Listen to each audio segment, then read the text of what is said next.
Ante todo, es obligado comenzar agradeciendo la amable invitación para participar en este evento y felicitar al Estudio Los Ábalos por su 20º aniversario. Comparto con el resto de mis colegas y me autoinvito también como el doctor para el próximo aniversario.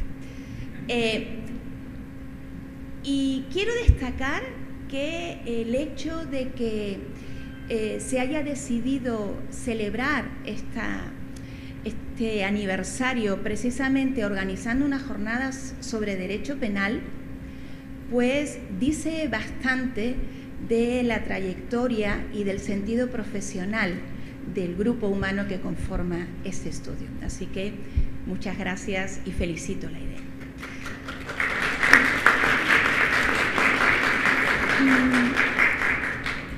Y mi exposición en realidad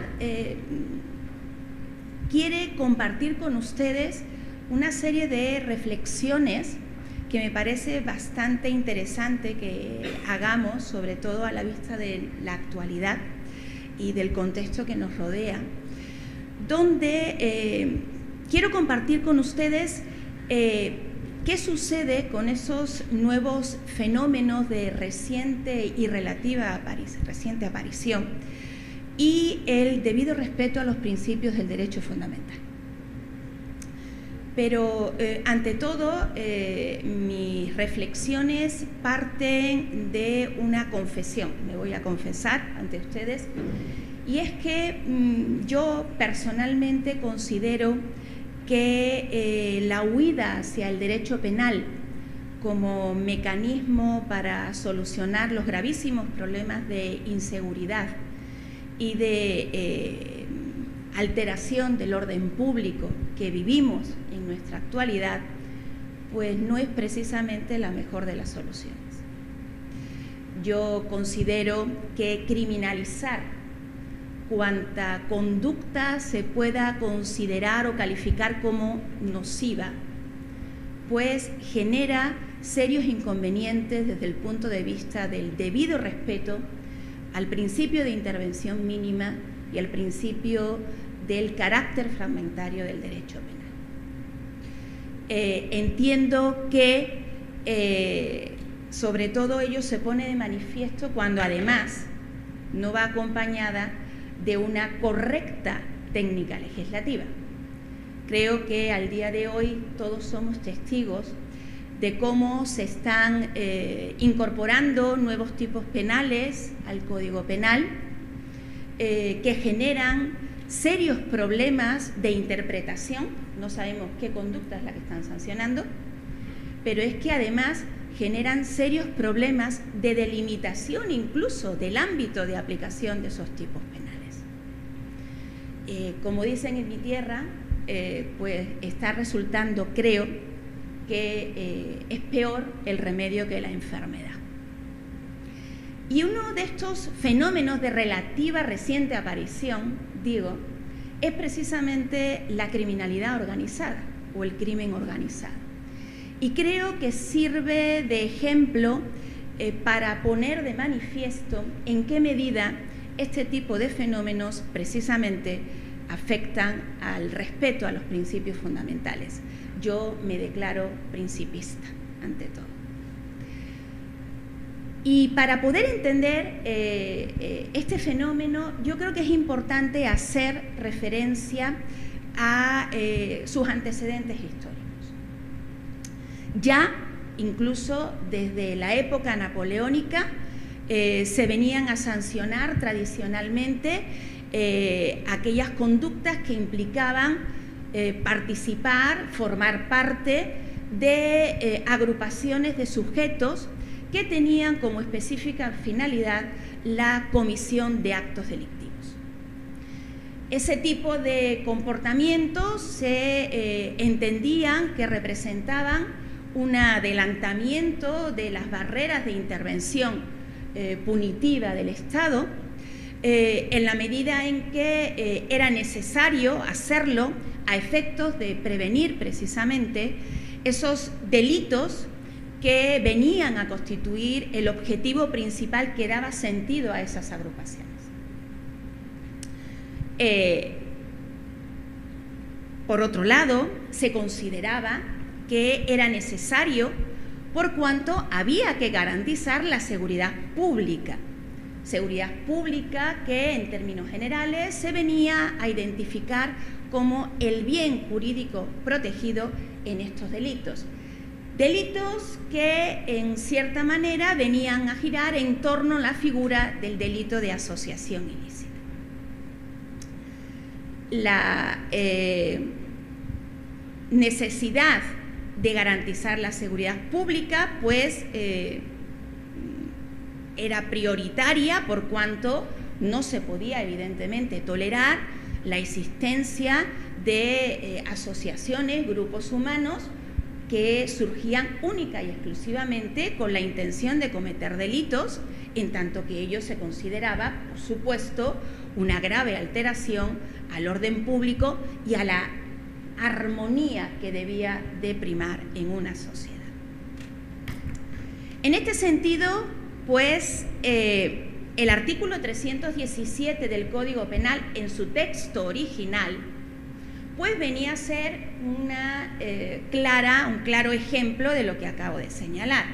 Si recordamos todos, ¿qué era lo que se sancionaba en el artículo 317? Pues era ser miembro de una agrupación de personas que se dedicaba o que surgía con la intención de cometer delitos a futuro. ¿Qué era lo que específicamente se sancionaba en ese artículo? Ser miembro, es decir, una condición particular, más allá de una específica y concreta conducta. Se sancionaba al sujeto solo y exclusivamente por su condición de miembro.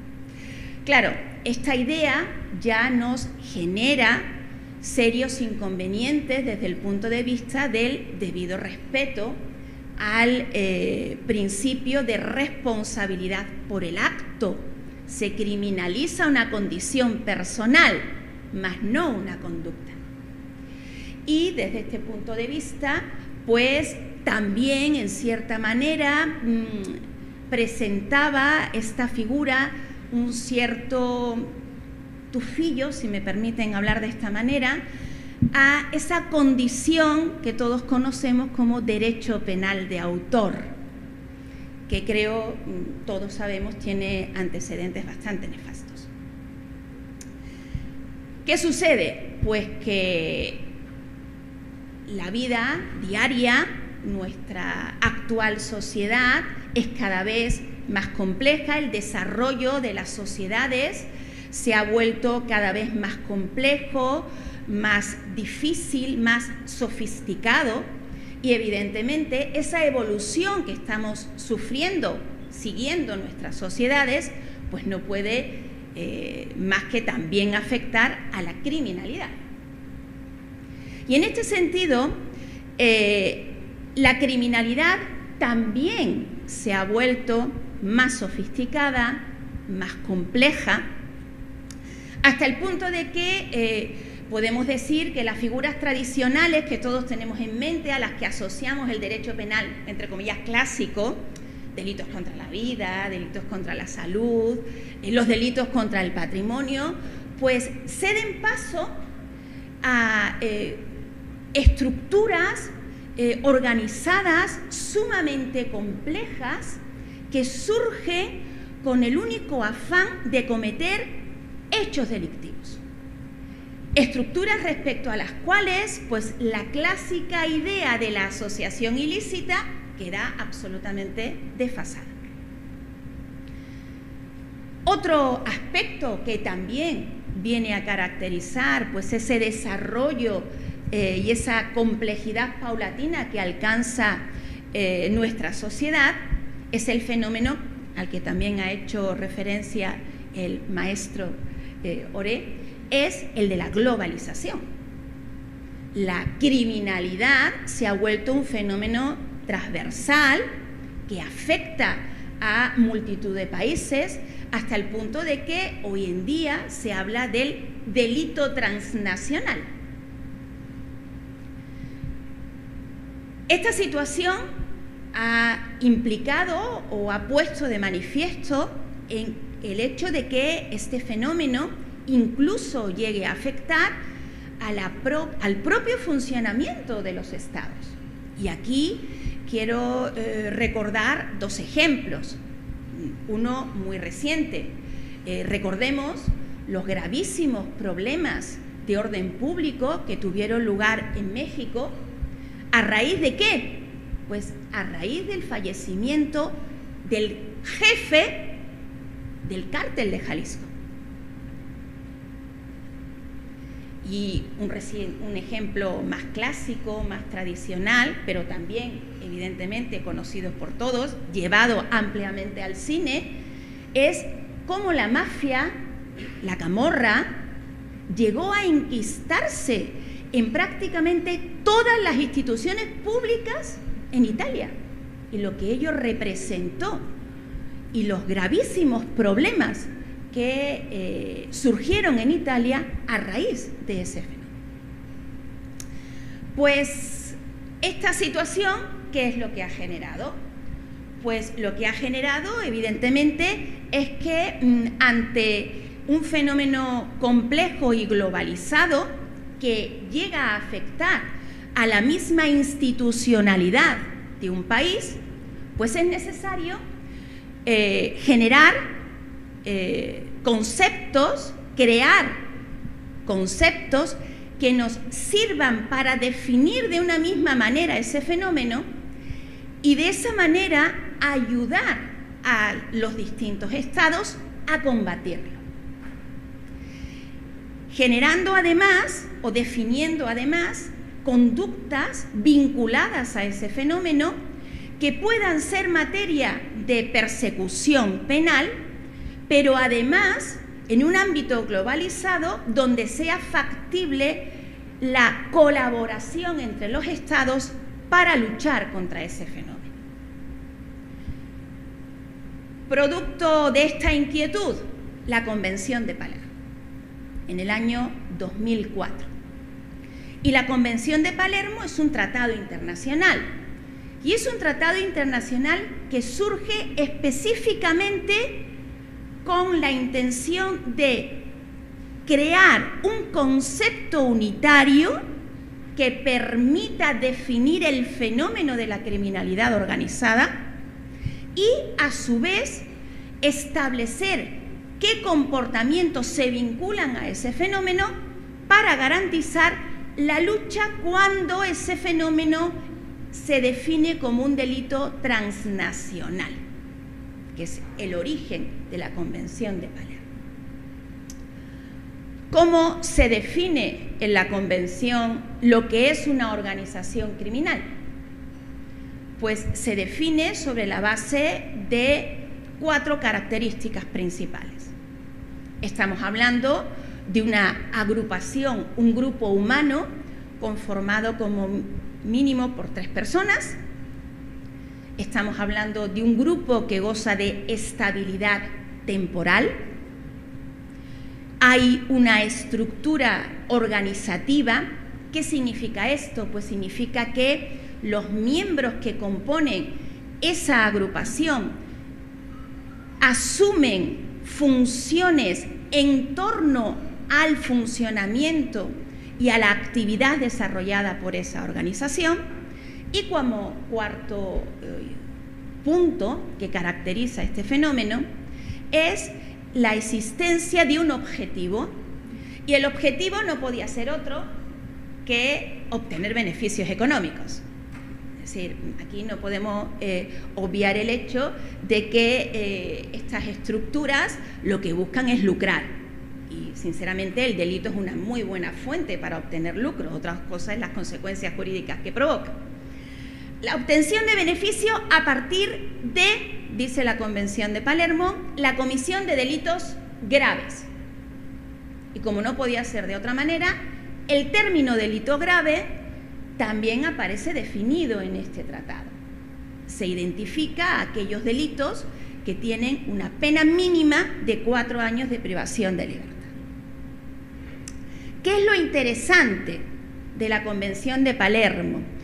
Pues que a partir de este concepto, la idea de organización criminal está vinculada, aunque les parezca mentira, al respeto al principio de intervención mínima. ¿Por qué? Porque es un fenómeno que solo va a surgir vinculado cuando el objetivo inmediato de este tipo de agrupaciones sea la comisión de delitos que merecen un especial grado de desvaloración. Lo digo en términos muy sencillos. Cuando una agrupación delictiva busca la comisión de delitos de menor lesividad, no cabe la posibilidad de identificar esa figura bajo el concepto de organización criminal. Por lo tanto, es un concepto restringido, respetuoso de la necesaria garantía que conlleva el principio de intervención mínima. Claro, esto es en relación a la Convención de Palermo. ¿Y qué pasa con la legislación nacional? Pues el Perú ha suscrito ese tratado. El Perú es Estado parte en esa convención. Y en este sentido hay otra idea interesante que quiero destacar, y es que la propia convención reconoce que la obligación que tienen los Estados parte es ir incorporando lo que en ella se establece, es decir, ir trasladando a su legislación nacional lo que en esa Convención de Palermo se identifica como organización criminal y las distintas conductas que se vinculan a ella. Pero, y esto parece que algunos todavía no lo terminan de asimilar, siempre respetando la soberanía de cada Estado a la hora de trasladar lo que en ese tratado internacional se señala a sus legislaciones internas. Es decir, no hay una obligación de trasladar la literalidad de lo que en el tratado internacional se señala. Pues bien, en el Perú, el mecanismo a través del cual se ha ido incorporando y se ha ido cumpliendo con esa obligación como Estado parte ha sido el artículo 317. Este precepto ha sido objeto de paulatinas y sucesivas modificaciones, hasta el punto de que hemos pasado de sancionar originariamente, hablo del Código Penal del 91, por supuesto, el ser miembro de un grupo humano que se dedica a cometer cualquier delito, a, en la actualidad, sancionar a quien pertenece a una organización solo y cuando ésta tiene como objetivo la comisión de delitos graves. Diríamos, uy, qué bien, se está respetando el principio de intervención mínima.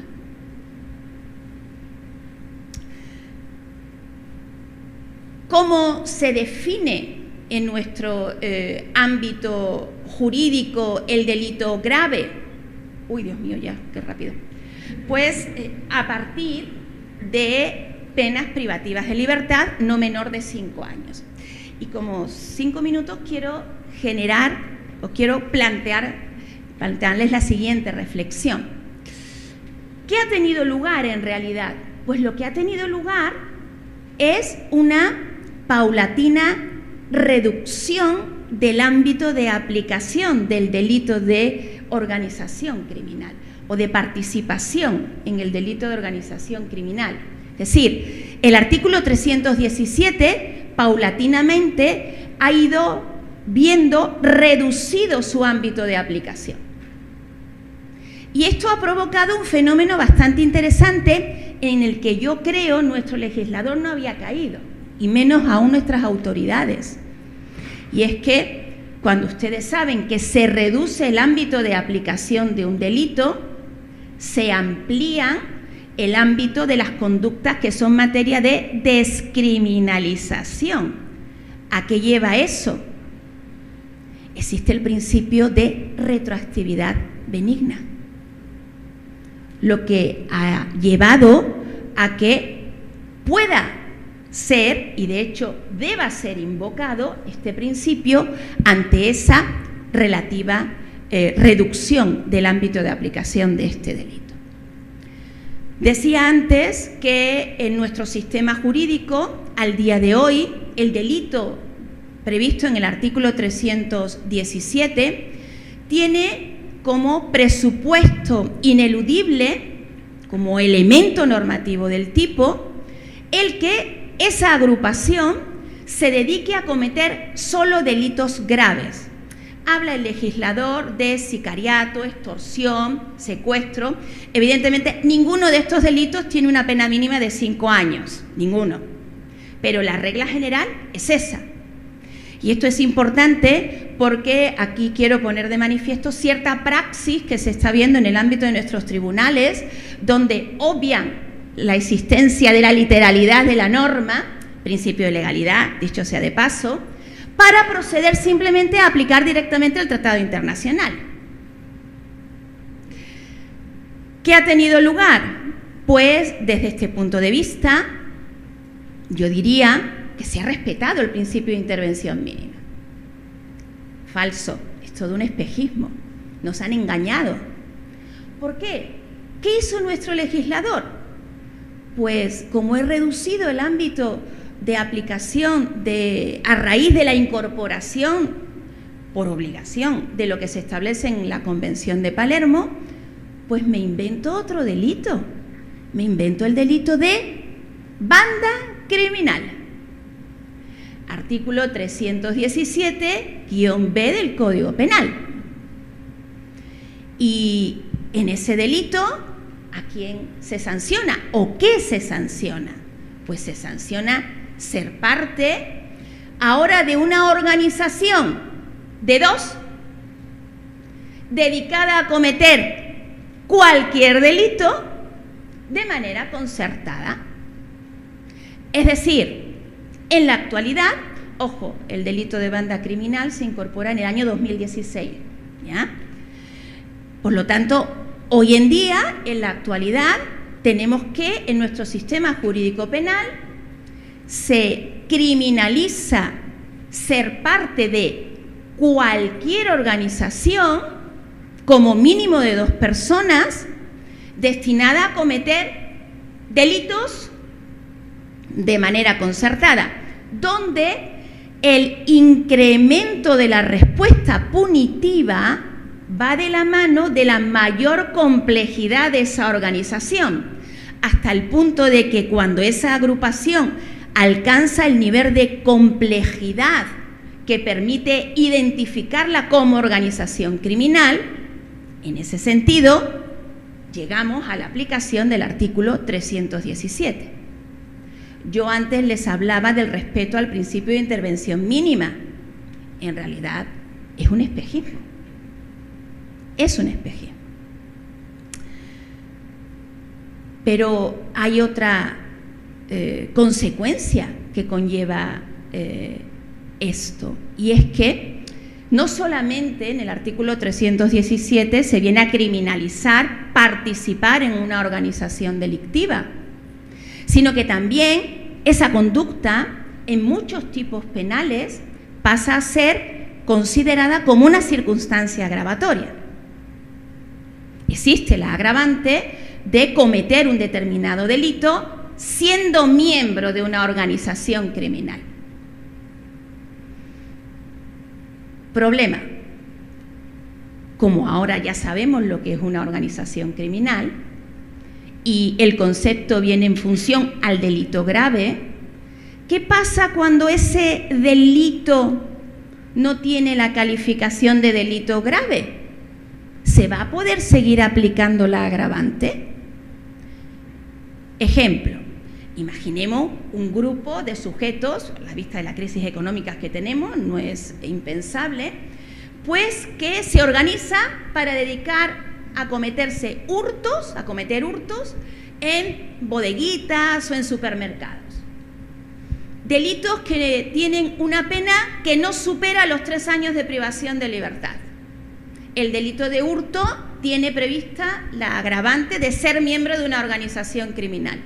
¿Podríamos aplicar la agravante? Yo particularmente pienso que no. Y tengo argumentos. Se llama principio de legalidad. El concepto de organización criminal ya está definido por la ley. No quiero decirles nada con ese famoso acuerdo plenario que dio en su momento la Corte Suprema, donde identificaba al concepto de organización criminal el nuevo concepto de banda criminal para permitir precisamente la aplicación del agravante. Yo creo que ahí se le fue un poco la mano a la Suprema porque no tuvo en cuenta el respeto al principio de legalidad. Estamos criminalizando conducta, hay que ser muy respetuosos con eso. En este sentido, quiero también poner de manifiesto otra idea, y creo que esta idea la voy a dar para mi segundo. Planteo la idea para que ustedes vayan recapacitando después. El artículo 317, ¿qué sanciona? No sanciona la existencia de una organización criminal.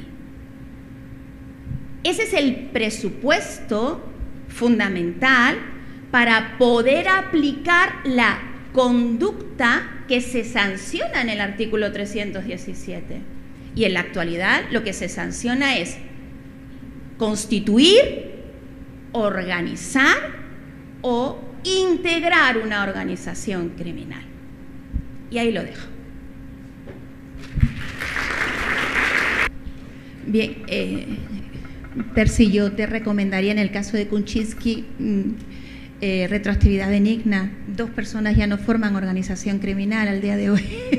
O sea, a ver qué te sale por ahí. A ver, suerte con eso, suerte con eso. Yo simplemente, para un poco terminar mi exposición en torno a esta problemática que gira en torno al fenómeno de la criminalidad organizada, me gustaría ir un poco también al hilo de lo que planteaba el doctor García, y es que, ¿qué sucede en la praxis? Pues como yo les decía, en la praxis, una cosa es el fenómeno de la organización criminal y otra cosa es muy distinta, el delito tipificado en el artículo 317 del Código Penal. No olvidemos que en nuestro sistema jurídico penal lo que se castiga es una conducta, es decir, es una forma de actuar que se considera que por sus características pues altera el orden social de una manera que no es admisible, y eso es lo que genera la respuesta punitiva. Pues bien, el artículo 317 lo que castiga, entre otras conductas, es ser integrante de una organización criminal. Y yo les pregunto a ustedes, ¿qué significa ser integrante? Significa criminalizar una condición personal, como muy bien señalaba el doctor.